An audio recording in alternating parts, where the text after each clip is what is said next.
ગઈકાલે સોમનાથ મહાદેવના સાનિધ્યમાં ભગવાન સોમનાથની શૌર્ય યાત્રા નીકળી।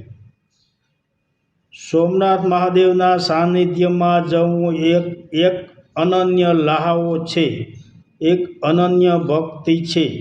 તે ગઈકાલે આપણે જોયું, પરંતુ આજે અમદાવાદના સાબરમતી રિવરફ્રન્ટ ખાતે પતંગોત્સવ થઈ રહ્યો છે।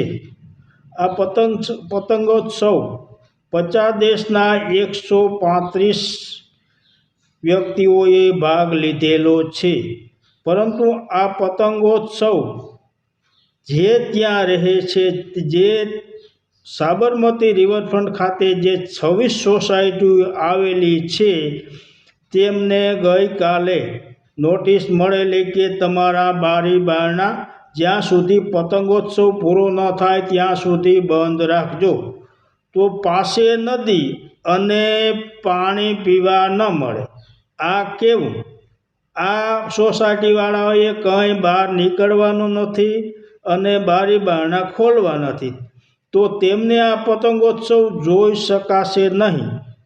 એ બરાબર છે, કાલો મોટા કદાચ પતંગોત્સવ ન જોઈ શકે, પરંતુ તે સોસાયટીમાં રહેતા બાળકોનું શું?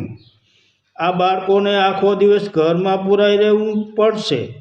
અને બાળકો તો કહે છે કે મોદી સાહેબ બાળકોને પાસે બોલાવે છે, તો આ બાળકો બિચારા એમ કહે છે કે મોદી સાહેબ પતંગોત્સવમાં ભાગ લે છે તો અમને શા માટે જોવા ન મળે?